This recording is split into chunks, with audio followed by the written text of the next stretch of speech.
85 शब्द प्रति मिनट की स्पीड से। डिक्टेशन स्टार्ट होगी 3 सेकंड बाद।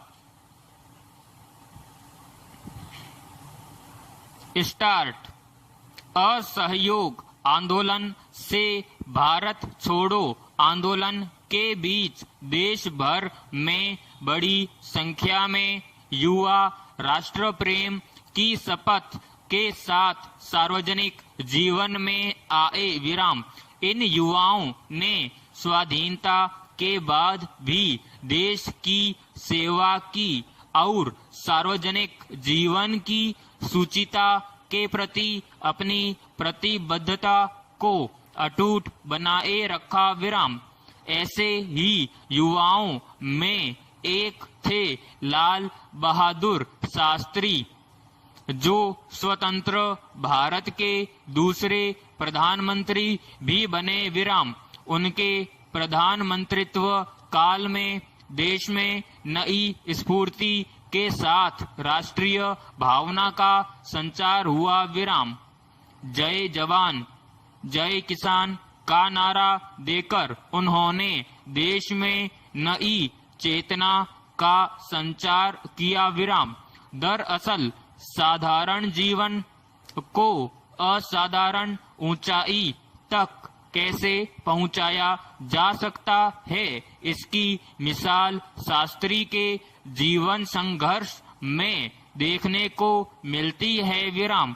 स्वाभिमान और दृढ़ निश्चय जैसे गुण तो उनमें बचपन से ही दिखने लग गए थे। विराम। आगे चलकर ये सारे गुण जैसे पूरे देश के लिए प्रेरणा का एक वट वृक्ष ही बन गया। विराम। पैराग्राफ। शास्त्री के पिता एक स्कूल शिक्षक थे, जिनकी मृत्यु उसी समय हो गई थी जब शास्त्री केवल 1.5 वर्ष के थे। विराम। बचपन में वे अक्सर कई मील की दूरी नंगे पांव से ही तय कर विद्यालय जाते थे। विराम। यहाँ तक कि भीषण गर्मी में जब सड़कें तप जाती थी तब भी उन्हें ऐसे ही जाना पड़ता था। विराम। वे जब थोड़े बड़े हुए तो उन्हें लगने लगा कि भारत को विदेशी दास्ता से मुक्ति मिलनी ही चाहिए। जब महात्मा गांधी ने भारत में रहने वाले उन राजाओं की निंदा की जो कि भारत में ब्रितानी हुकूमत का समर्थन कर रहे थे, तो शास्त्री उनसे काफी प्रभावित हुए और महज 11 वर्ष की उम्र में ही उन्होंने राष्ट्रीय स्तर पर कुछ करने का मन बना लिया। विराम। जब महात्मा गांधी ने असहयोग आंदोलन में शामिल होने के लिए देशवासियों का आह्वान दिया तो महज 16 वर्ष की उम्र में अपनी पढ़ाई छोड़कर जोर शोर से सड़कों पर उतरने का क्रांतिकारी जज्बा उन्होंने दिखाया। विराम। पैराग्राफ। शास्त्री जितने दृढ़ निश्चयी थे उतने ही संवेदनशील भी थे। विराम। इससे संबंधित एक घटना का जिक्र अक्सर किया जाता है। विराम। बात तब की है जब वे रेल मंत्री थे। विराम। तब एक ट्रेन दुर्घटना हुई। विराम।